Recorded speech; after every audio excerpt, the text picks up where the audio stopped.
right, good afternoon, folks. Welcome to DBJ's Residential Real Estate Outlook. My name is Ollie Chandock. I'm the president and publisher of the Dallas Business Journal.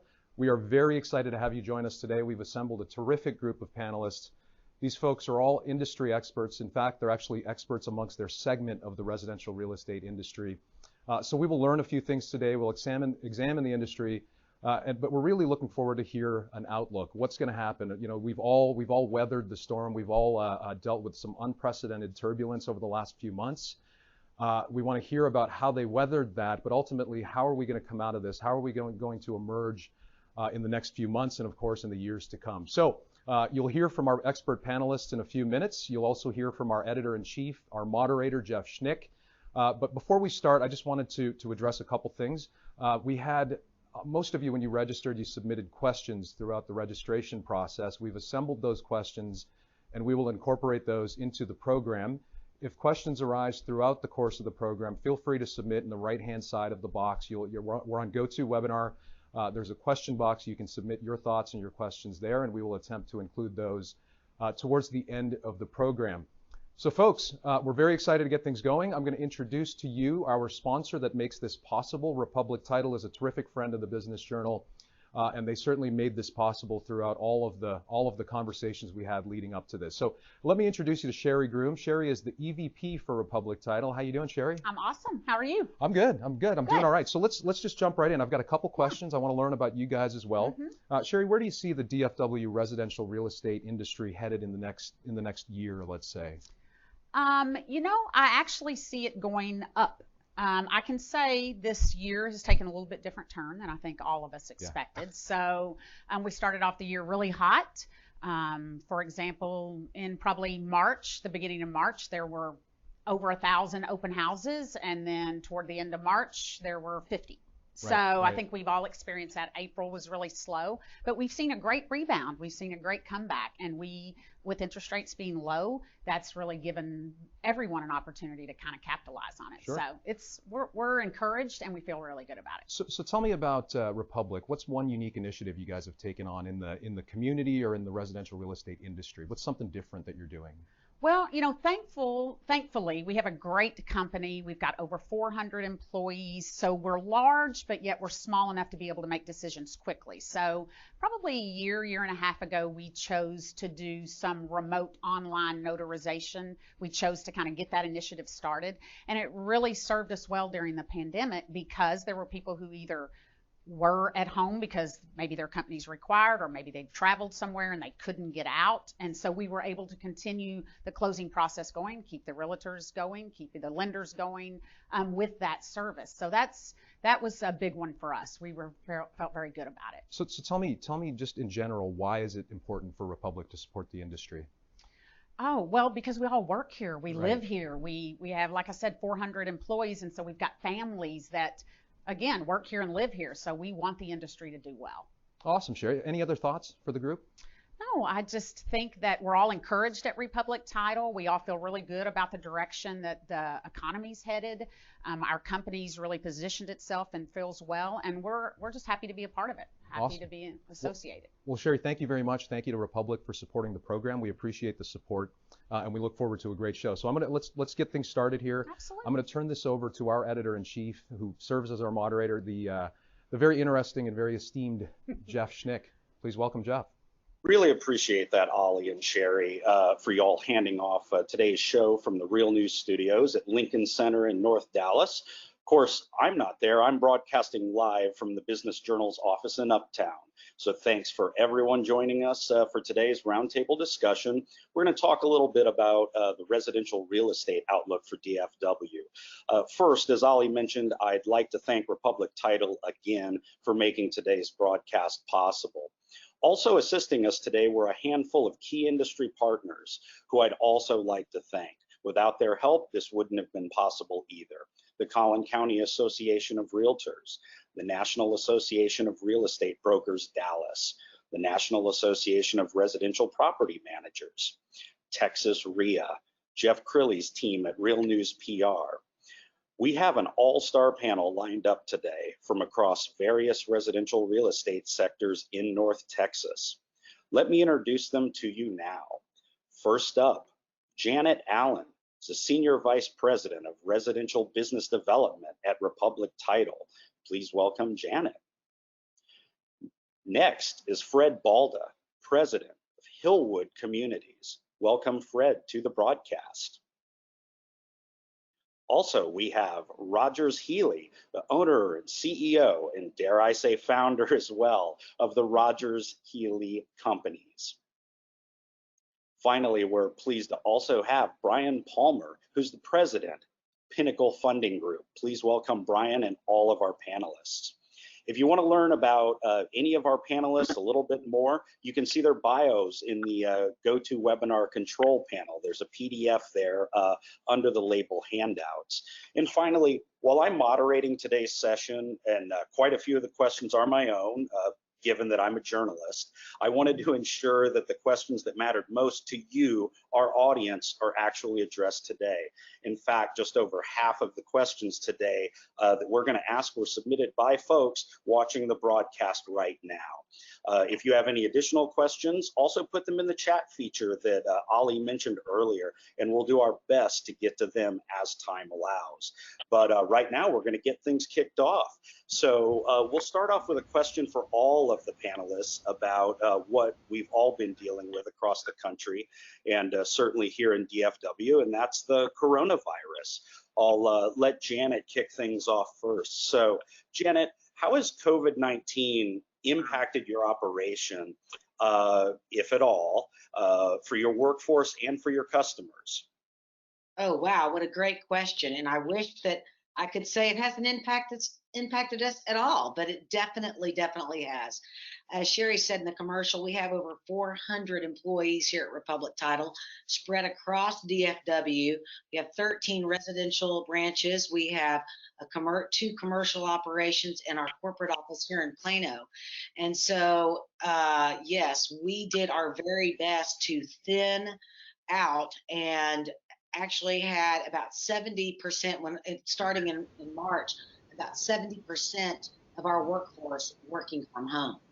And so absolutely keeping our employees and our customers safe was our #1 priority. And it was a little easier to do, Jeff, on the commercial and the corporate side than it was on the residential side. So sad to say that our residential people really stuck it out, have done an incredible job and taking care of our customers, buyers, sellers, realtors, lenders, developers, and so on. So yes, we had quite an impact here. Excellent, thank you. So Fred, how about you and your team up at Hillwood? Yeah. Similar to Janet, probably our two objectives really was making sure the team's safe and able to work from home remotely, of course. And so I give a lot of credit to our IT group that really got us up and running pretty quickly. And then secondly, the main objective was, since we were deemed essential business, it was important to keep the machine rolling. So we're developing a couple thousand lots right now in the Metroplex. So to continue to do business in a different manner was a key objective. And I will say that we fared very well. We are starting to bring our people back now. I'm in the office right now. And probably 20% of our people stayed in the office over this period of time. We probably have 50% of our people back here working at any given time. Probably a greater number of that has started back. And just another point that might be interesting to your viewers or listeners is we are requiring testing. So before anybody comes back to the office, they must get tested.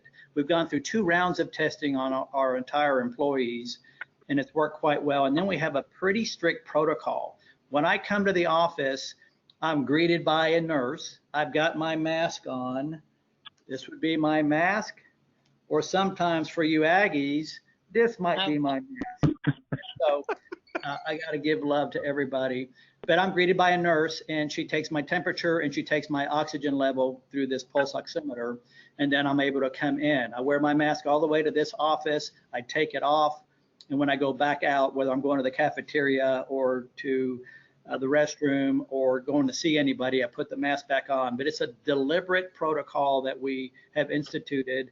And so far, so good. It's had a few brush fires along the way, and we're learning. There's no playbook on this, and so we have another third round that we should start probably after the 4th of July, and we'll just keep that process moving along.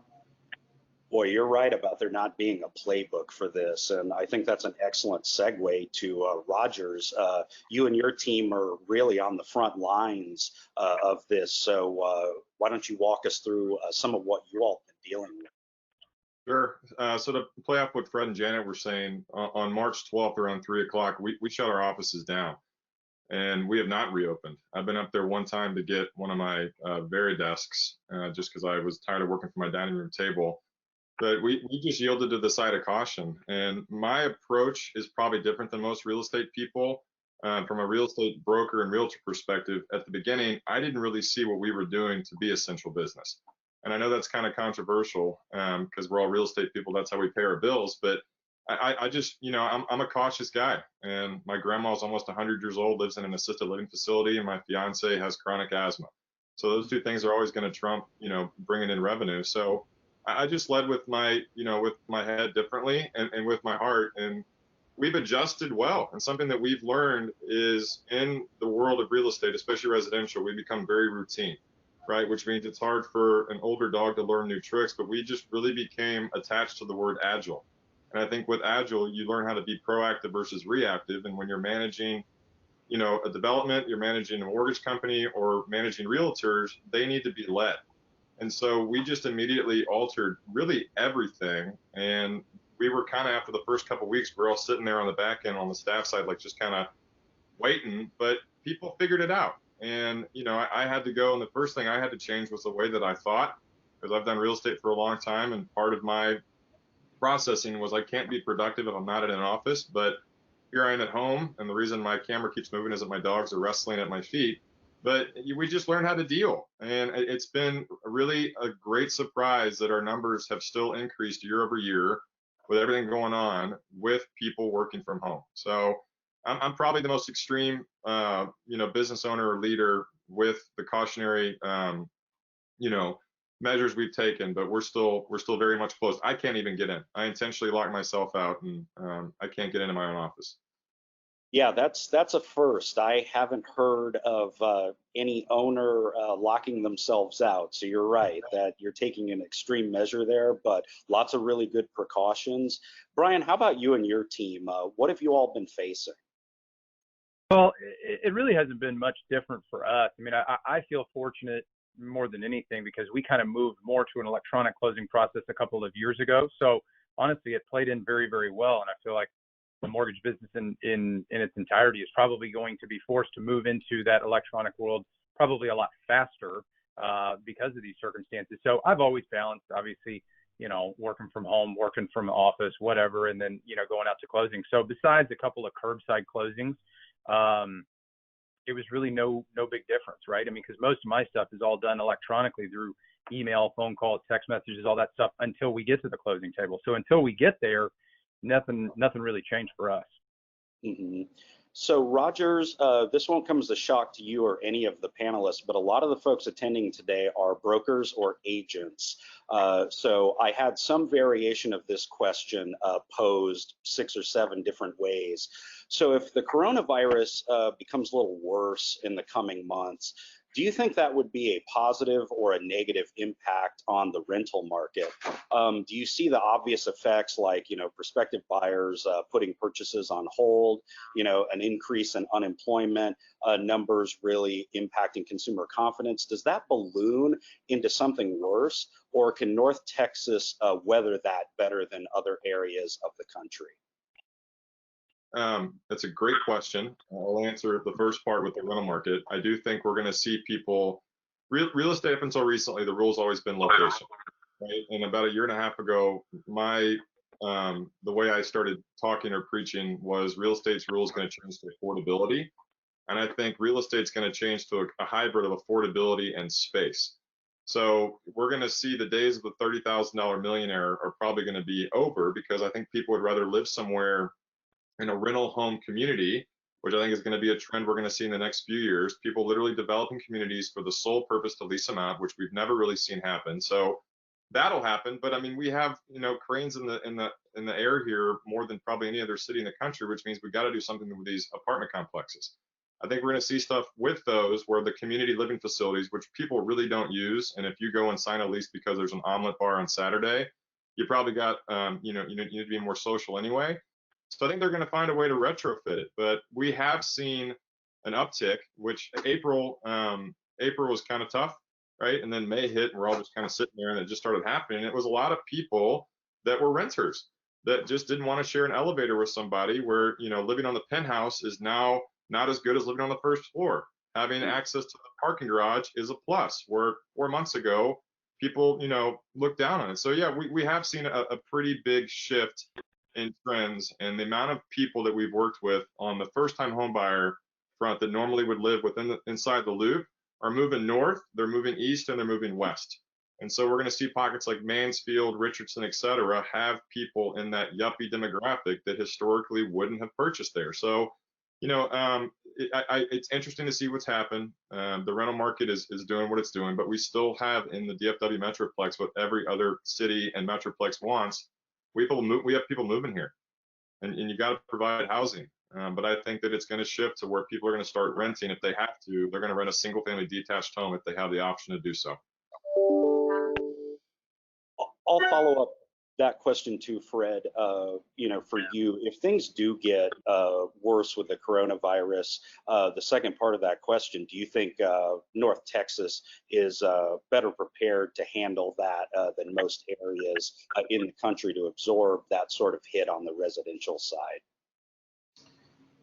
Well, let's hope it doesn't show up again, but I think we'll be more prepared at this time. I can just tell you what we've noticed here recently, Jeff. So, when you look at the market today, I would kind of break it down into 3 chapters. Chapter 1 was pre-corona, pre-COVID, which was stellar. As Janet mentioned earlier, it was just very robust, and people were moving in, as Rogers has mentioned, and moving into housing, and it was going to be another banner year. Everything was looking really positive. And then corona hits, and we probably had about a 6-week hit, quite frankly, where everything just kind of stopped and slowed down. And in our business, it really probably dropped to 50% level from the prior 10 weeks or so. But there was still activity, which was interesting to see that we still had activity, even if it was 50%. And in the last 6 weeks or so, I would say, as we're starting to come working again and people getting out, it's been incredible. This pent up on top looks right now. They've experienced sheltering, and it's been good for some people and terrible for others.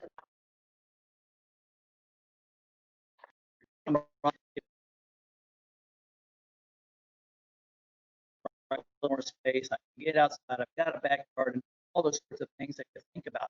All that has just now accelerated. Now get this buyer, to buy right now. So it's been very robust. I believe these next few weeks in the summer will continue to be robust. We're probably 110% the first 10 weeks. It's been an amazing rebound. And because of what Rogers has mentioned, there's been very tight supply of homes right now in the marketplace, both new home and resale. And so that is allowing folks to really take another look at these new home communities that have all these things I just mentioned. And then the power of the interest rate has been unbelievably, valuable and powerful. A 1 point drop from this time last year. And remember, last year was 4%. This year, now it's about 3% interest rates, something like that. You can probably even get lower. That's about $200 a month from the average priced home on a new sale home. So, or it's another $50,000 of buying power. So it's really kind of worked out well. But your point on if this shows up again, are we better prepared? I think we are, because now we can work remotely a little bit better. So I think we've experienced that. But by God, let's hope we find, a solution to this mess right now, because it's not fun. Let's hope it's not the new normal. So we'll get past this. But I so appreciate being an essential business. I so appreciate having the opportunity to sell homes and build new communities. So that's our focus right now. Yeah, excellent answer, Fred. A little bit of your answer got cut off, as is often the case in DFW. Wind can affect internet on occasion, and so, but I think we got most of that. At least I saw about 85% of it. So I may come back to you later in the broadcast for that middle portion of your answer. So Brian, I'm going to move to you on this. So nobody really, enjoys this phrase in business, but we technically are in a recession now. Of course, as Rogers and Fred mentioned, Janet a little bit. Things are different in DFW. Our economy is a lot more diverse. Bank capitalization is not an issue. We're essentially coming out of slowly a medically induced coma. The underlying strength of the economy was solid, really resilient. How strong is single family housing in the current economy and the businesses like yours that support it, the way that Fred and Rogers were mentioning?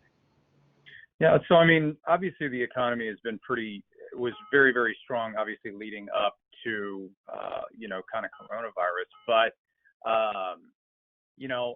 honestly, after that, there was probably a couple of week lull where really nothing kind of happened. Everybody was kind of really trying to transition and figure out how to work from home. But I mean, in my opinion, I kind of felt like the lull or the recession, if you want to call it that, was really just fear-based, because we've really never ever dealt with anything to this effect. I think if you look back, maybe whenever it was in 2009 when we had the swine flu, we were already at a bad economy, right? And so that was really a bad economy on its own. So we really had no idea how the market was going to rebound because of a disease. And I think that really this one was more fear-based. And so whenever the fear goes away, right? Like Fred said, like hopefully we don't get a second wave, or hopefully we have vaccinations or whatever may happen. But honestly, once we kind of get to that point, I feel like the economy is just going to, rebound. Obviously, it's probably going to be a little bit slower than I think what a lot of people would like. But I think that we've obviously all learned a lot about, just being able to kind of transition and move through. This is something that we hope to God we never have to deal with ever again. But after we kind of get through and weather this storm, I think if we come out smelling like a rose on the other side of this, there's really nothing that's going to be able to kind of keep us down. Mm-hmm. Excellent. So Janet, you talked a little bit about this before, but let's get specific.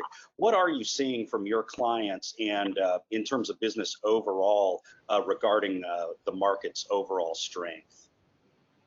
Well, I can say that we feel here at Republic Title that business is good. Not only do we serve home buyers and sellers, but we obviously serve people just like Brian Palmer, who are lender partners. And with, as Fred said, with the interest rates the way they are, we had a big wave of refinances this year on top of that. So we closed those as well. So we are extremely encouraged about business here at Republic Title.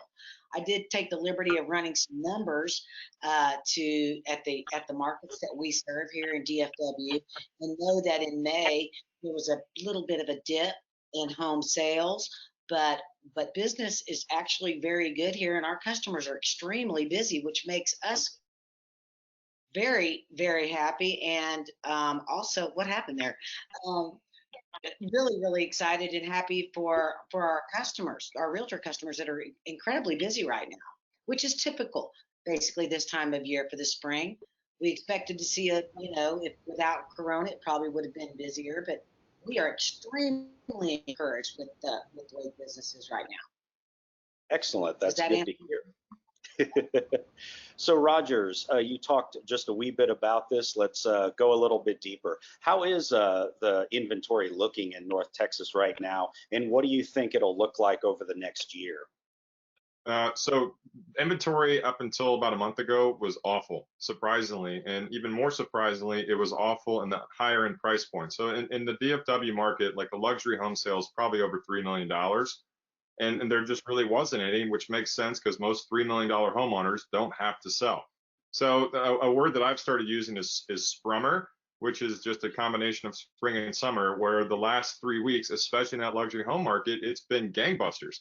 And to go back to the recession part, I want to just add one thing. And I think a lot of this stuff is all based on how you interpret it and how you communicate it. My favorite class in school was recess. Recess got me a break from the classes that were kind of work.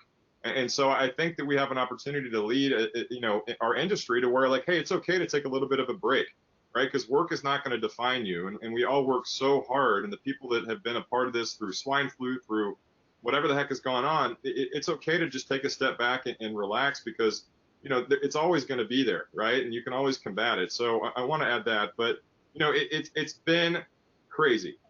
And it's been crazy in the price points that I did not anticipate. I don't know anything about the stock market, but I've watched it the last 3 months, and it literally makes me nauseous just seeing how one tweet can go and change the world, and then the next day another tweet changes the world the other way, where I thought those people that were all in were going to have to sell pretty quickly, right? And on top of that as well, the thing that we've seen that's been crazy are secondary homes are flying off the shelves as well, where historically you don't see lake houses, farms, and ranches sell in the late spring and the summer because people already want them so they can furnish them. It's crazy. And we've seen that. And also the short-term rental market has been insane as far as inventory is concerned as well. I'm not talking Airbnb or that kind of stuff. I'm talking like 3 to 6 month leases where you don't have to obviously have an appraisal. You can ask for whatever you want. And we've seen those things go crazy as well because people want to get the heck out of town. So inventory is starting to get a little bit healthier, but again, here's Dallas, the unicorn of real estate versus anyone else, where some cities like New York, you can't even show properties at this time, where we have a shortage, right? Which means properties are selling now at a historically low days on market, historically high price per square foot. Crazy, right? And all in a recession, which to me, I don't think we really had a recession. I think we had a timeout. Who knows what the immediate future holds, but it's a good time still to be in real estate, which here we are, 4 months into a pandemic, and that's absolutely crazy that I'm saying it. Yeah. And I believe it. Excellent answer. And a really good point about taking time out. You all's industry goes 24/7. And so that's an excellent point that I haven't heard other folks make. So we've talked a little bit about some of the challenges that coronavirus presented. Fred, what do you think in terms of opportunities that it presents? Yeah, I think, and again, I'm in the master plan community business, building in the suburbs. And so we've seen this. I guess the demographics are playing really to our favor. You've got a variety of demographics that are hitting us right now.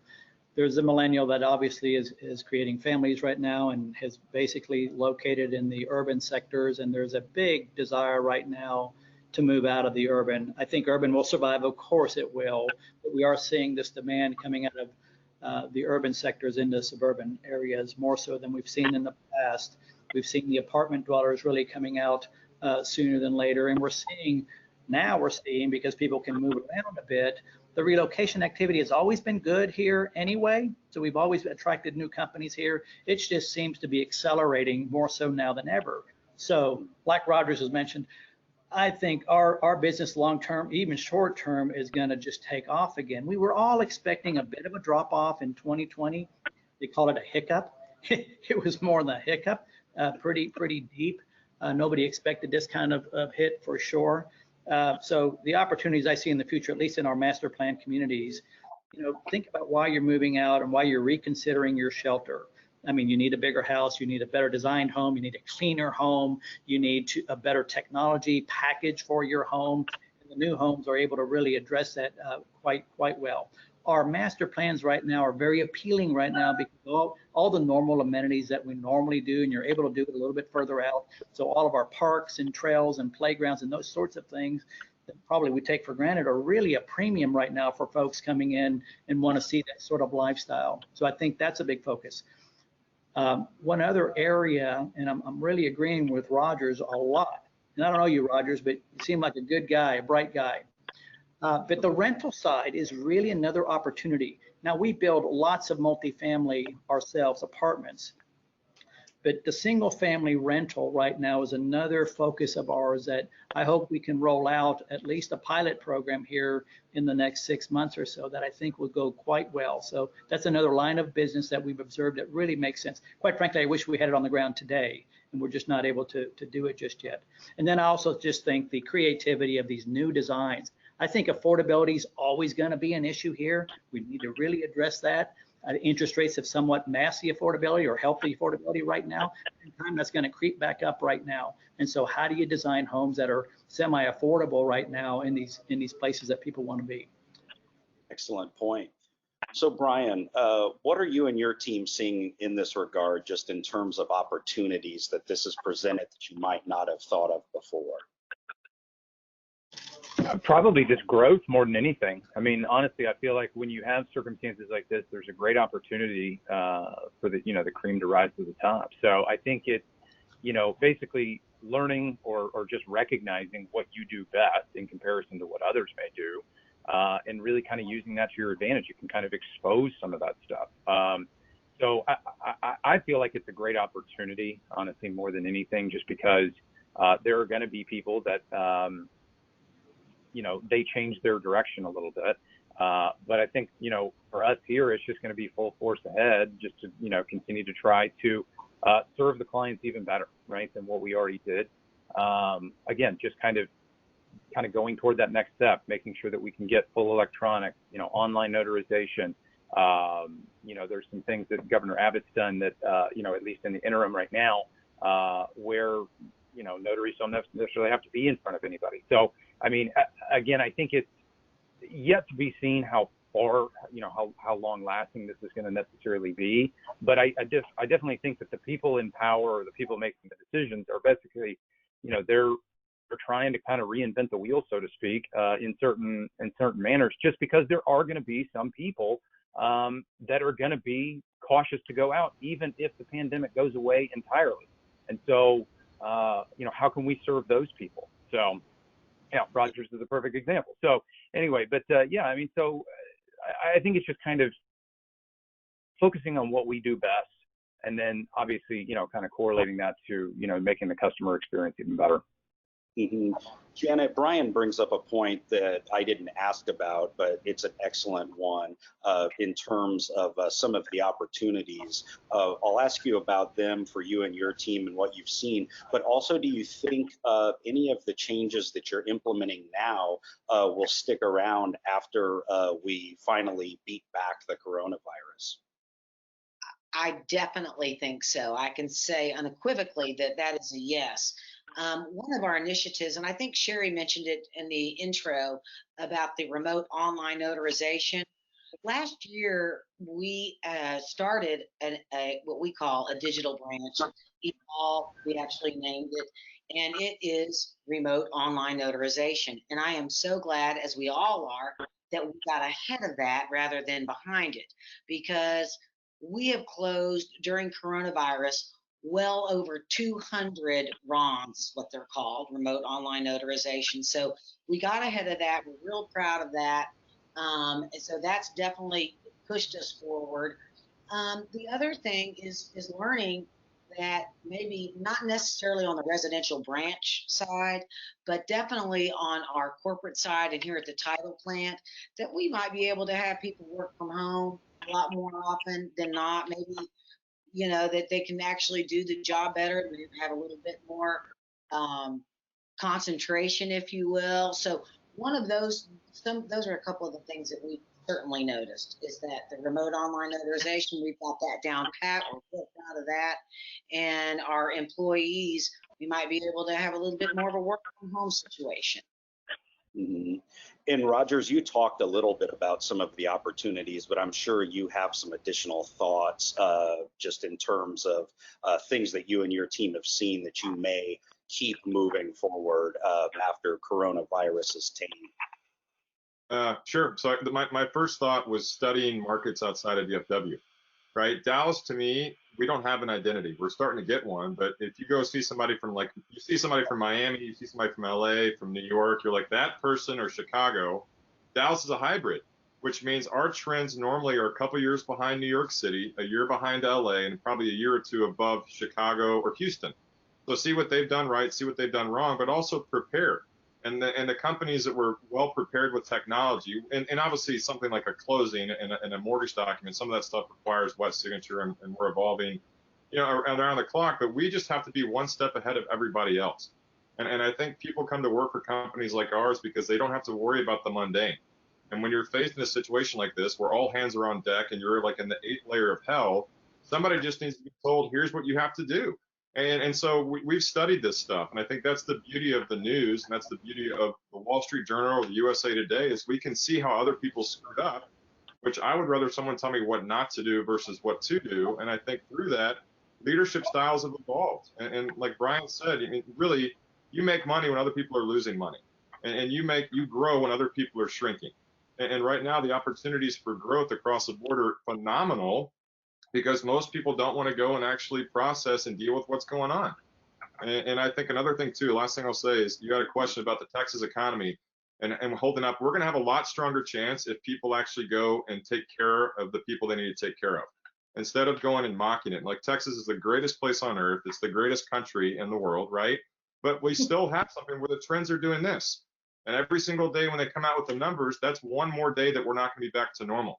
So as leaders, you know, there's a lot more to it than pretending everything is okay, because it's not, right? And eventually it's going to hit somebody in one of our direct networks, and we're going to be like, oh crap, this thing is real. So I think that's eventually going to hurt us. And I think when we take all this pride in Texas, and I've been here my entire life-ish, right? We have to go and take responsibility first, because we're the ones, I'm relying on people that I don't know to get me back to work.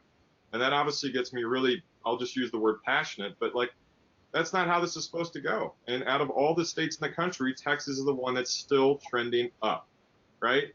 So I just think being careful and obviously looking for opportunity, but also looking ahead to where, if office spaces are going to be a thing of the past-ish, that's still a structure that's not going to be torn down. So a master plan community or an apartment developer, how can they go take that and retrofit it? And we've seen these things happen where, like, the last 5 or 6 years, big newspaper buildings started to do this. Not the Dallas Business Journal, but like the Chicago Tribune. They're not going to go tear the building down. What do you do with it? So a trend's going to follow something like that. And I think for us to be able to predict it is going to just bring a lot of opportunity, not just right now. It's going to be for the next few years. Mm-hmm. And just for the record, we lease in Uptown, and we are growing our circulation.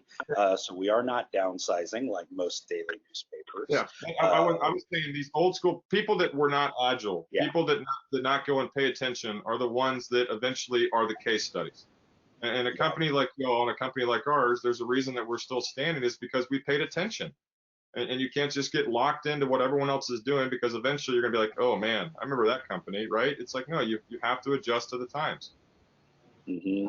Yeah, here's an excellent follow-up. We'll start with you, Brian, right off that point. Everybody on this broadcast really understands that residential real estate is a face-to-face business. You know, whether it's initial blueprints, master plan, all the way down to closing, mortgage options.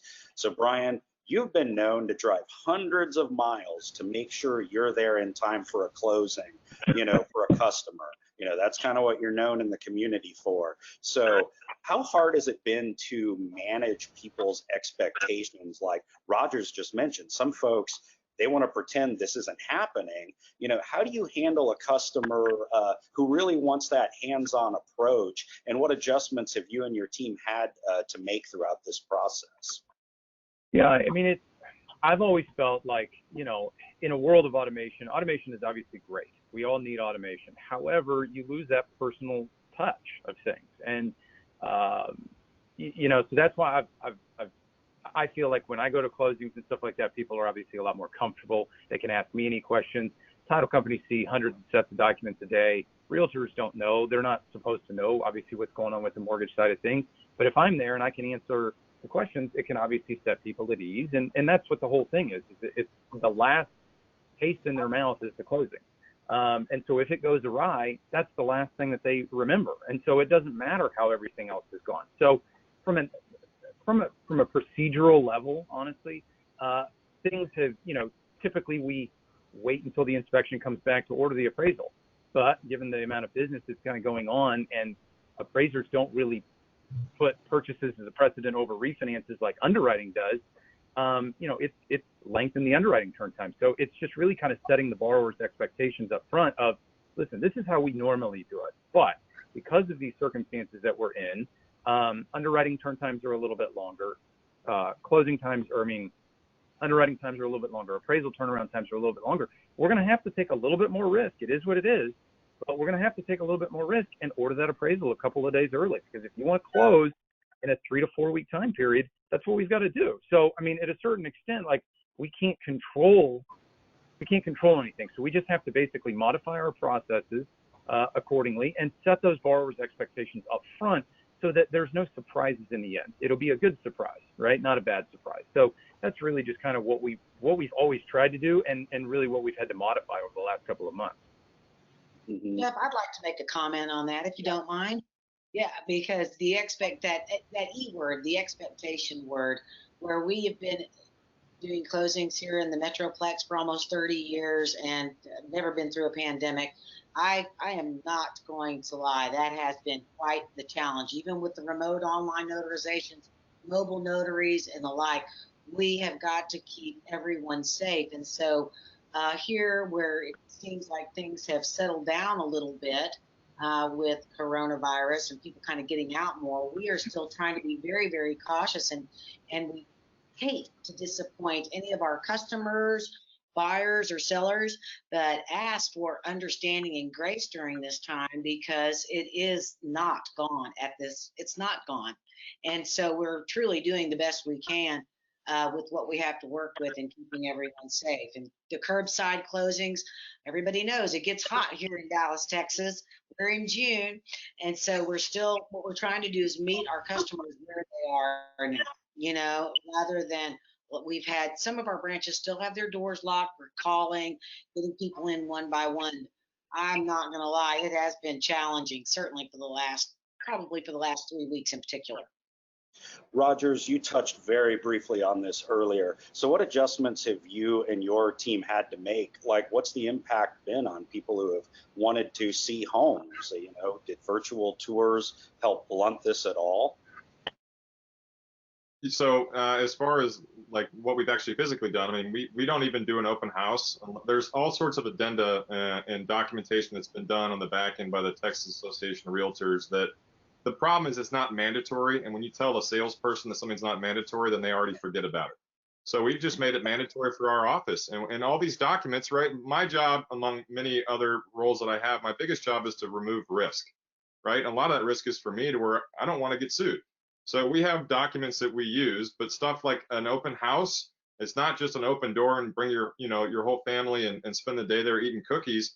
Everyone has to have a mask on, right? And it's these little things to where the fear of the unknown is obviously so just substantial here. But one of the biggest fears is like, we don't know what's covered under our insurance policy because this has never happened. So we have to go make sure people are actually leading by example, but also just doing what's right. And to play off what Janet was saying, if one of our potential clients is offended that we're not physically in front of them, we don't want them as a client, and I say that with all due respect, but this is more than just working with people on real estate. It's about keeping them safe.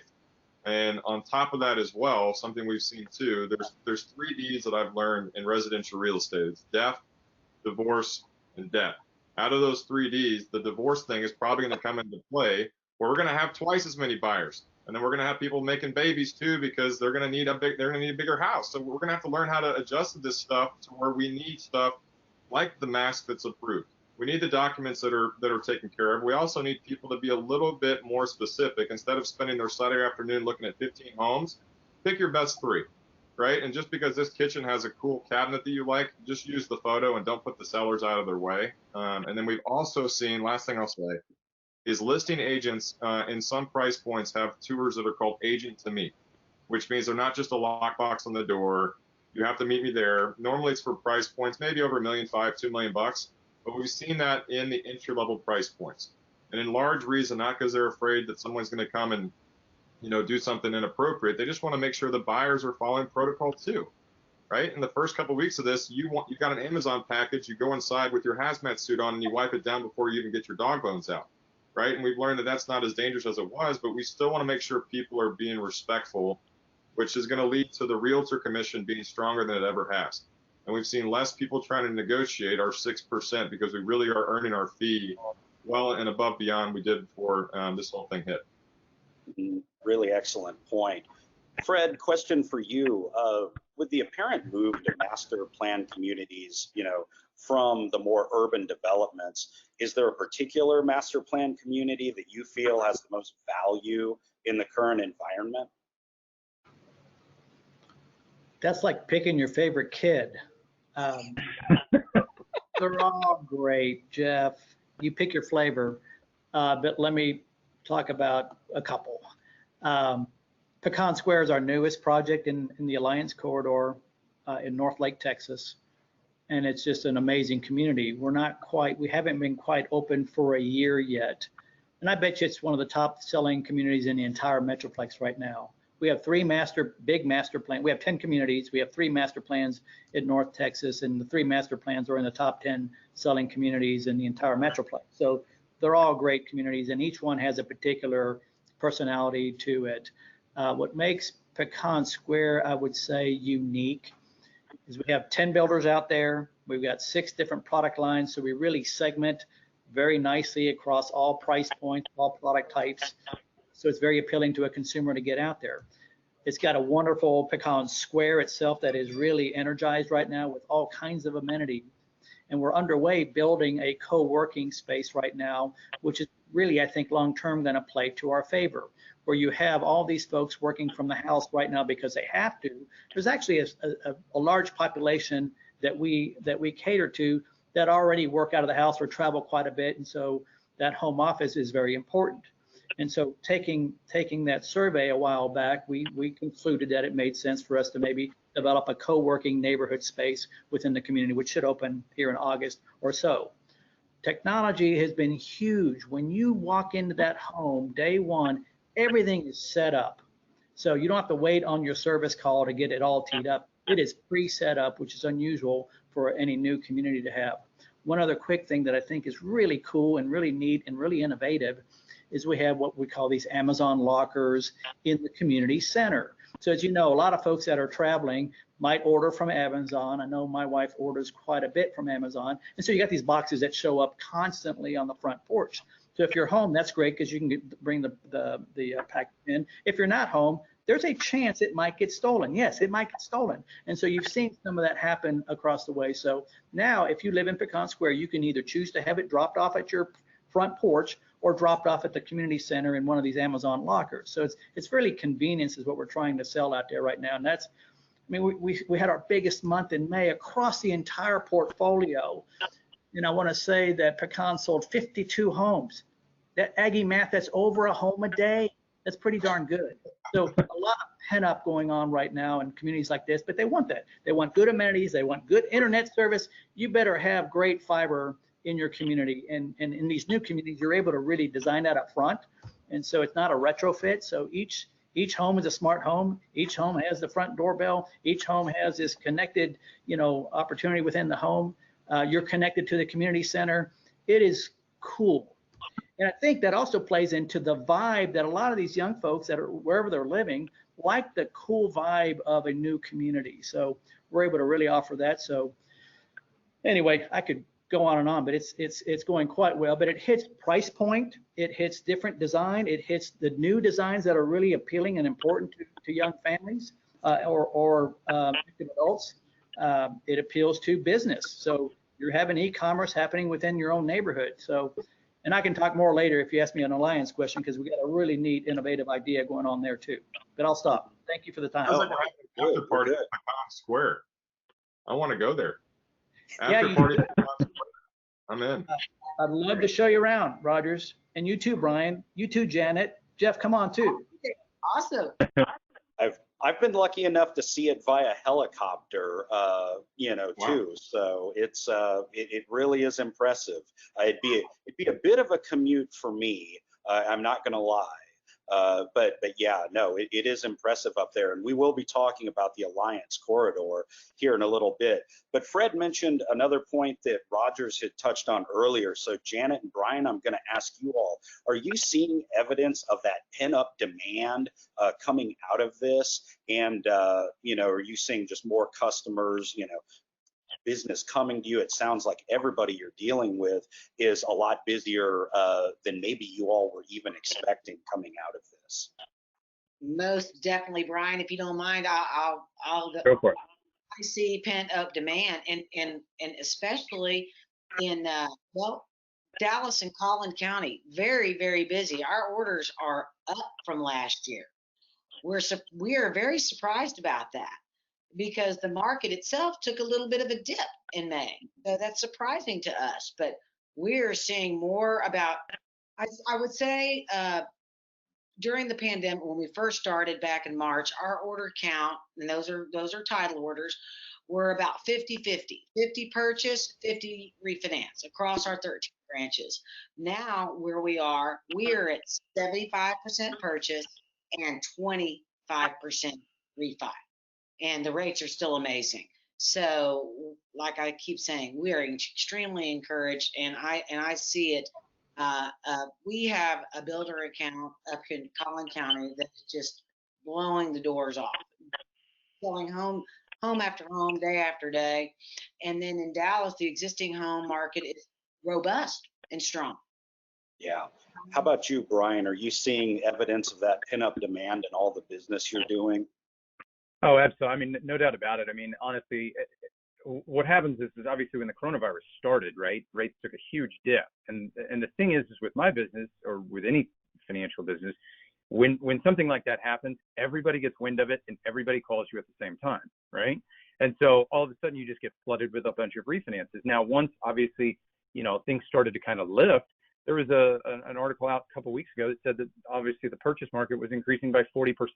Well, that was obviously compared to the previous month, but I mean, it exactly happened. You got that article, and then all of a sudden you get purchases and purchases and purchases. So the demand, I think, is there because you probably have, because of coronavirus, you probably have a couple of sellers that are, like to Roger's point, they're a little jittery. They don't want to necessarily, entertain people at their house and touching their stuff and all that kind of stuff.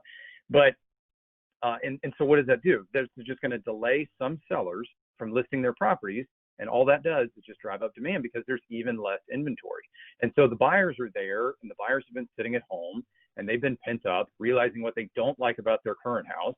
And so then all of a sudden, when things start getting a little bit looser, they're ready to buy. And with interest rates as low as they are, it's really not, we've been in an anomaly for a very, very long time where normally we see rising interest rates and rising home prices. We've been seeing the opposite where home prices are rising, but interest rates are falling. And so it's never going to get, honestly, cheaper than what it is today, given what the interest rates are, because if things shift, it becomes an exponential increase. To Fred's point, I mean, it becomes an exponential increase. If home prices increase and interest rates increase, all of a sudden that home is going to cost 20% more. And so you're going to have a lot of people that unfortunately, fear is kind of a big driver in our business, and they're going to be fearful of, well, if I don't buy this house now, then I might not be able to afford it, or I might not want to afford it in another year or two if interest rates and stuff like that, rise later on. So it's absolutely been kind of a balancing act more than anything. The purchase market is very, very strong. We're obviously seeing that. And so I think that this is going to be a banner year for a lot of people. Obviously, there's a 6-week kind of lull where there wasn't a ton of stuff going on, but other than that, I think that the coronavirus, if anything, is probably just going to keep the financial markets at bay for a little bit longer. Because I think the original expectation going back a couple of years was 2020 is when we're going to start to see interest rates start to rise. But obviously, given what's happened over the last couple of months, I think that that's going to probably push out into 2022 or so.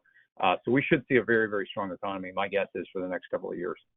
Mm-hmm. Rogers, I'll ask you the same question through just a little bit of a different lens. So what is the buyer profile looking like right now? Is it pretty typical pre-coronavirus? And are we still seeing interest from out-of-state residents now that Texas is opening back up a bit? Yes.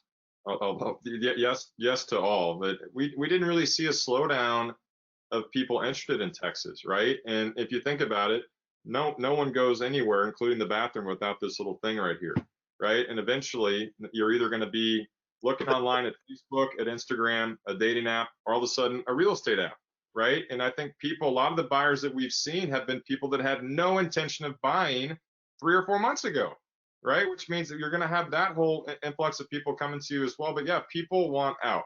And if you look at New York, and I think Manhattan's a really good place to study because it's the most extreme situation ever, they literally haven't been able to show property in almost 2 months, which means those people have found a way out to places like Connecticut, the Hamptons, even Florida, Charlotte, etc. And that's how these little mini markets. Look at what happened in Dallas when Katrina happened. We had an influx of people from New Orleans that came here to visit, and they stayed, which means we had thousands of people all of a sudden making Dallas their home. So yeah, the influx of buyers is going to be there for quite a while. And I think what we're going to see too, which is going to help people like Fred, you're going to see these neighborhoods just continue to develop where 5 years ago, there's literally cities I'd never heard of.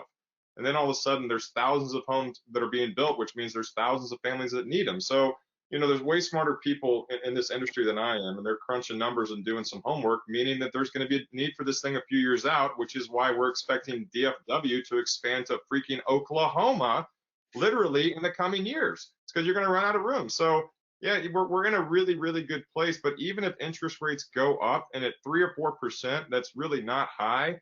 Even if they double, there's still going to be buyers.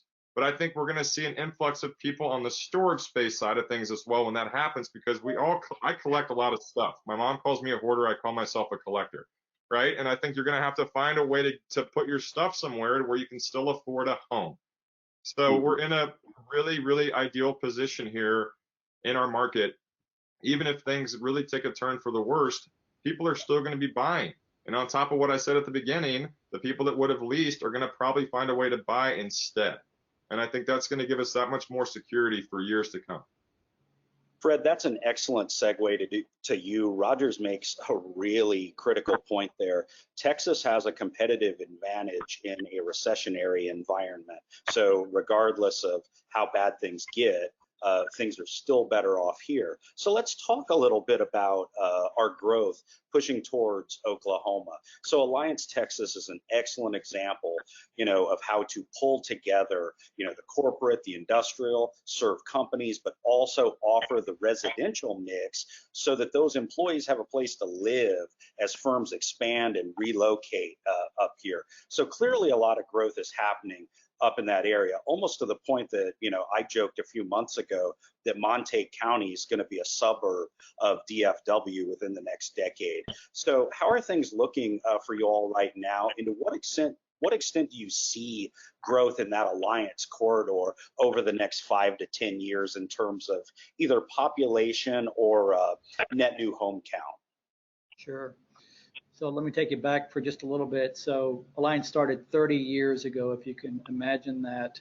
And it started with about 10,000 acres. That was kind of the core Alliance at the time. It was kicked off with the Alliance Airport. Today, our ownership of land in that area is 26,000 acres. So we've kept adding on to the program since that time.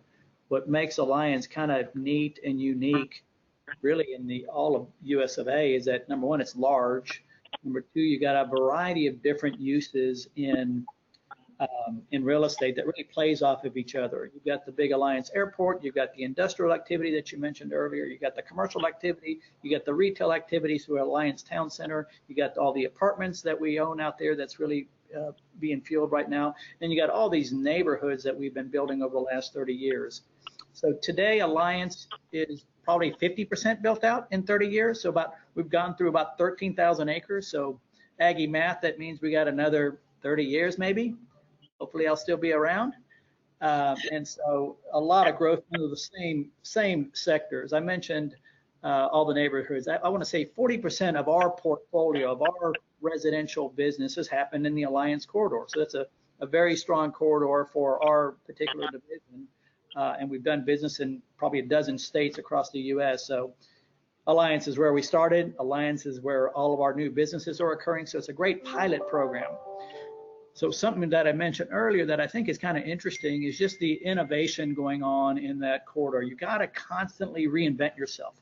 What's new? What maybe happened 30 years ago, maybe it doesn't make sense. Some of it will make some sense. There's some core uses that still make sense. But right now, Mike Berry's team is really focused on some really cool innovation. So I hope I don't butcher the story a bit, because that's his story and he knows it quite well. But it's called Alliance Texas Mobility Innovation Zone. And quite simply, because that's all I can talk is simply, is it's really how do you move product? How do you move product via roadway, and how do you move product via airway? And so you've heard a lot about this autonomous vehicles. And so there's a pilot program happening right now on how do we move product from the Amazon industrial spaces to the end user that might be in a home in one of our great projects like Pecan Square or Harvest or wherever. How do you do that? So there's a lot of intelligent people that are coming together to figure that out, number one. Number two, how do you move it in the air? So they're working with companies that develop these bigger drones that will move these packages from point A, maybe the industrial warehouse, to point B, maybe some drop-off place close to your neighborhood to go pick up stuff. So when you think about what just happened with COVID, you know, how can you try to eliminate some of these human interactions and try to get it moved in another way? So that's a big focus. I think that's going to happen sooner than you think, number one. Number two, you probably have heard of Uber Elevate. That's been discussed for the last 2-3 years. That's still the idea. That's still a strategy of moving people from point A to point B, which I think even with this COVID scenario, you could live out in Pecan, or you could live further in Oklahoma, Rogers. You could live in Oklahoma, maybe on the border, maybe at Texas, and you could fly on Uber Elevate down to CBD Dallas or CBD Fort Worth or the Cowboy State, wherever you want to go. So I do think that that will have some momentum, but I just think it's going to be longer before it becomes a reality. But long term, we got a lot of big plans in that Alliance corridor and elsewhere, and so happy and proud to be a part of the team.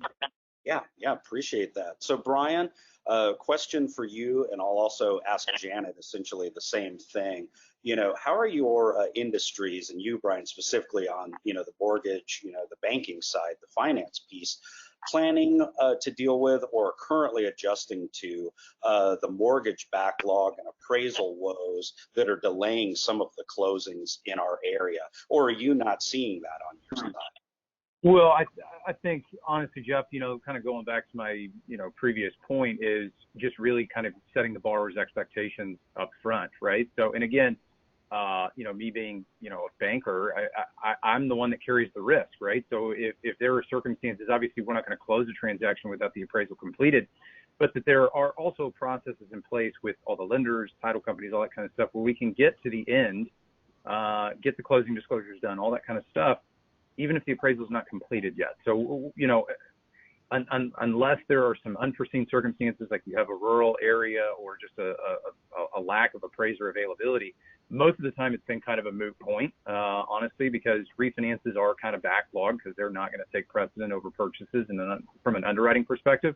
So it doesn't really matter if we get an appraisal on a refinance in 2 weeks or 3 weeks, because most of the time we know they're going to appraise anyway because we did the previous purchase loan. But we haven't necessarily seen, you know, any appraisal backlog, just because, again, we've kind of set the borrower's expectations up front, and the realtors as well, you know, just kind of keeping them educated as much as we can.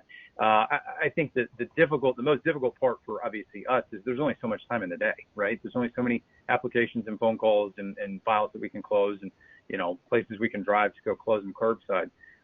So really it's just kind of from a staffing perspective, the mortgage business has always been very difficult because we go through these massive waves of either refinance or purchase business, and then it can go away. And so you don't want to go hire 500 people just to fire them 6 months later if the business goes away. So it's, you know, my business over the past 6 months has been, you know, kind of 24/7. I mean, up until the wee hours in the morning and up early getting started again. So, but it's a balancing act more than anything. And I think, you know, again, this is a circumstance where lenders have kind of learned how to adjust as best they can, and as they continue to adjust, should God forbid there be another wave of it, we've kind of learned our lesson and what kind of business we can expect, and you know, how to manipulate pricing accordingly to kind of control volume. That's what we've seen a little bit as well. So I'm not terribly concerned from a business perspective when for the financial industry, just because we weathered the storm, I think, as well as we could. We didn't miss any purchase closings. Refinances, they took a back seat a little bit, and we closed them instead of, you know, 3 weeks, they closed in 6 weeks. So at the end of the day, they're saving money, and it is what it is. But I think, honestly, everything's kind of be fine. You know, God forbid we have another wave. Mm-hmm. On the titling side, Janet, are you pretty much seeing the same thing? A lot of the agents and brokers on the broadcast today have mentioned, some of the backlog and some of the delays. Have you all seen some evidence of that too, and how you're tackling it? Yes, absolutely, we have, and just kind of echo what Brian says, because we actually take our cues from the lenders. Mostly the cash deals we can close pretty fast. Our turn time on title work, we're usually at about 4 days, but I think we might be just a tad bit longer now. Typical for this time of year, very typical. But we are always waiting on our lender partners to you know what I'm saying, Brian. We communicate with them on their documents to come to us, and so we're partners with them. That makes sense at all. Mhm. You Yeah, agree with that? so looks like he does. So Rogers, this next question is custom made for you. How have discount brokerages affected the industry, and how does a traditional full service agent stay current and competitive in this day and age? Well, Jeff, great question. Discount brokers, they've impacted us, but they make me feel smarter, right? And I think that there's ways that we learn, and whether it's in a pandemic or not. First of all, I've seen a major decline in the amount of deals that discount brokers have listed, whether they close them or not. I think people are getting with the program and realizing that the realtor community, right, we're not going to get Netflixed. And I think that 7 or 8 years ago, everyone was freaking out what's going to happen to us because all of a sudden real estate has technology infused. You still have to know real estate, right? And so I'd rather go and take 96% of something that's valuable versus 99% of something that has less selling power. So education is going to be key, but I've never been a fan of the discount broker because you get discount service, and from a salesperson perspective, it's all part of our repertoire, the way that we communicate with other potential clients, right? And what's the difference between you and me? Well, I'm going to actually pay for marketing, and you're not going to have to worry about anything versus this person who's going to give you a $5 haircut that you expected to be worth $10. So I think we're going to continue to learn, but as you can tell, I'm not a fan of people discounting their fees. And I've learned the hard way too that friends don't ask for a discount, friends give a discount. So, I think that they've got their work cut out for them. And then just on a logistical black and white, here's the news standpoint, look at what's happened. These companies that came into the scene that were going to be the next big thing, they're not. And people on residential real estate, they still want to work with people that they can go and they get a relationship with them, whether it's Janet or Brian, Fred or me, whoever. We broker a lot of things, but one of those things is peace and comfort. And a computer and some really smart kid that graduated from a really good school might not know people. And I think that's what's going to be our saving grace. So discount brokerages are here to stay, right? So are cheap people. But sometimes cheap people, just like mortgage people, real estate people, need to learn their lesson where the next time, they're not even going to fight it. So, yeah, we've seen a lot of interesting data the last couple of months, and it's good to see the good guys come out on top. Yeah. Hey, Jeff, can I add to that? Totally. So we sell a lot of homes across the platform, and probably we average 70 to 75% realtor assisted sales from all of our builders. And I will tell you, through the coronavirus, it's been even more impactful to have the realtor groups come and sell these homes and be very knowledgeable about that process. So they have really, I think, more now than ever, have shown really the value that they bring to the table to both the builders and the developers. So we're very high on the realtors. So if 70, 75% has been kind of our norm, I bet you it's 85 to 90% during this period of time that we're going through right now. So very high on the realtors. Yeah. Make me cry. Yeah. So Rogers, I'm going to jump back to you really quickly because you'd mentioned the luxury market before, and we just had another question pop in from the audience about this. Really, that market, 3 million and above. So in our area, is it your belief that people are actively buying luxury properties, or are they waiting it out? And then the follow-up conversation will be for Brian. How's the market looking right now for jumbos? I'll answer real quickly. What we expected to happen didn't happen. right? And on top of that too, these houses, like a lot of the stigmas of real estate are erased. Days on the market is one of the biggest stigmas. Forget about it. 500 days on the market, 5 days, who cares? One and the same if somebody wants it. We saw a lot of properties get swiped up at the very beginning that were like the least favorite child, like Fred said, right? Like, let's be honest, it's the kid that can't play sports and is not good in school. It was probably me growing up.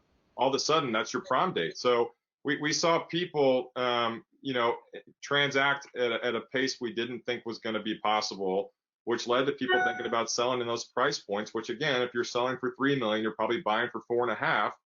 All of a sudden, the cycles have changed. So it's been really interesting, but that's been my single biggest surprise in our market specifically. Mm-hmm. And Brian, for you, what's the market looking like for jumbos right now in DFW? That's a good question. It's been, obviously, that's probably been the biggest transition. I mean, I'm obviously a little bit farther north than Rogers, so we don't deal with, obviously, the $3 million home prices up in McKinney.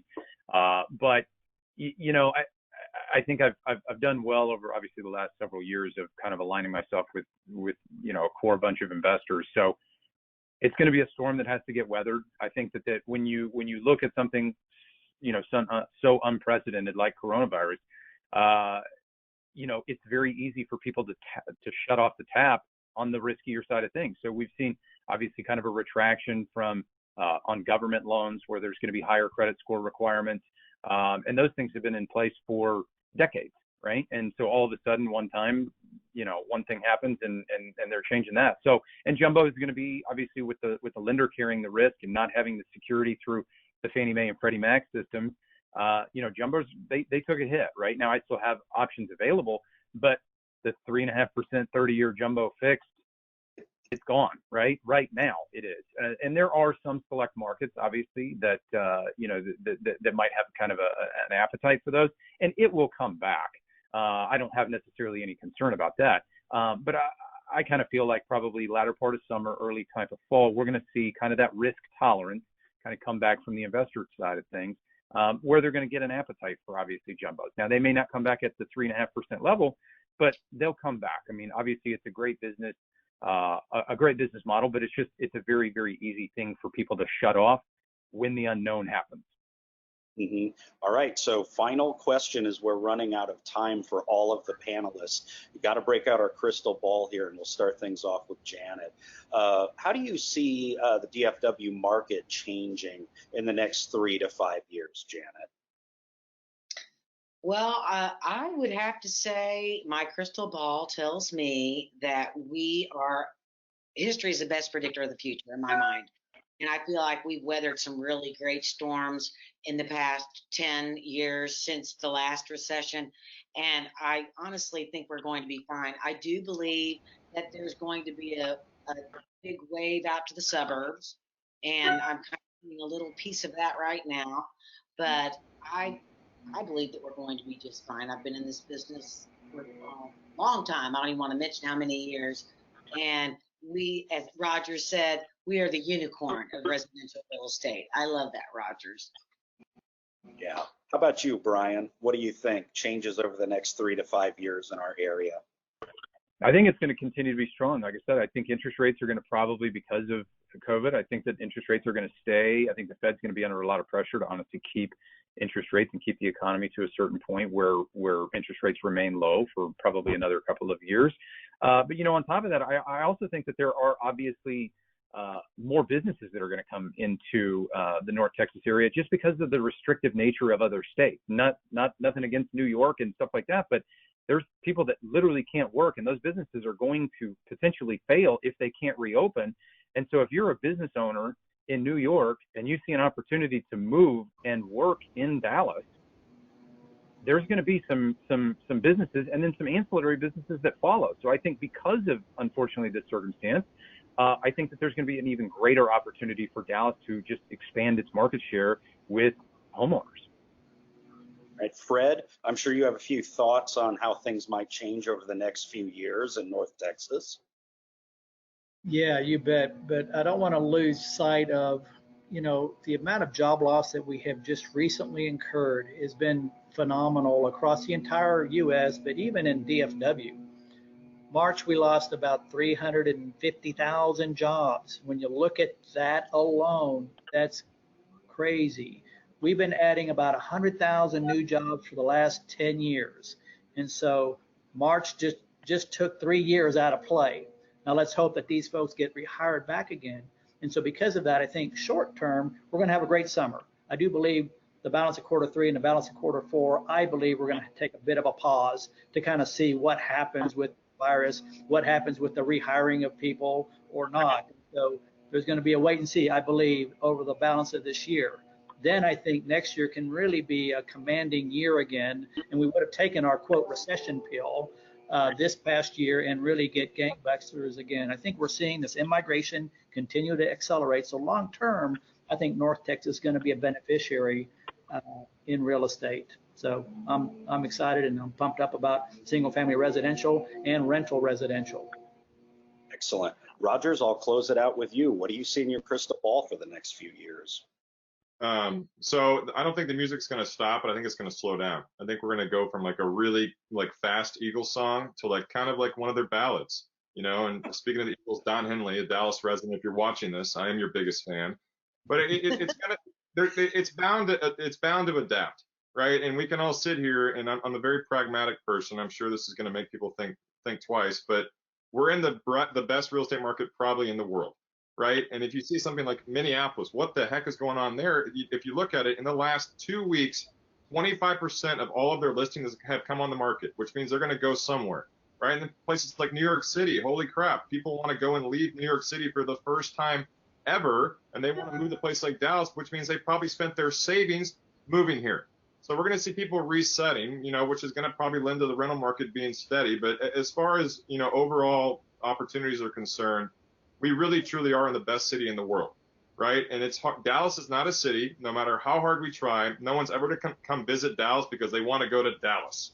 Let's go to Dallas and go home on Sunday, right? It's like you don't come here to go to the mountains, the water, or the beach. You come here to visit family, and you fall in love with the fact that it's convenient. With that being said, too, I think we're going to see more traffic, right? We're going to see inconveniences we have not experienced as a city, which that's part of it as well. So we're primed for growth. It's like watching a really intense game of Sim City, and I played that game as a kid because I had no friends. But it's been fun, and I think that people that are in the real estate industry, be it mortgage, title, building, or on the brokerage side, we're as safe as possible for the long term, especially on the residential side of things. That's an excellent point with Sim City. DFW really, it's almost like there's a bag of simoleons that we're just dropping in, and the growth we've seen the past decade. So I'd really like to thank all of our panelists again for taking the time to discuss these topics with us today. And obviously everyone who attended, you know, be sure to visit our website, dallasbusinessjournal.com. You know, pay attention for upcoming broadcasts on other topics, and to see more coverage from this panel in the coming days, including the recording of this session, which will be available tomorrow. While you're at it, if you found value in our broadcast today, feel free to tell us about it. Definitely how we can improve it and make it more useful for you. Feel free to reach out to Market President Ollie Chandhok or me personally. You can find our contact information at our website, and my personal cell phone number is 469-348-8681. Hit me up with a text, and I'm always happy to talk. Thanks again to Republic Title for sponsoring today, and all of our industry partners, and again for our panelists for being so thoughtful to give us our time today. So thanks again, and we'll see you next time. Appreciate it, guys. Yeah. Bye, everybody. Bye.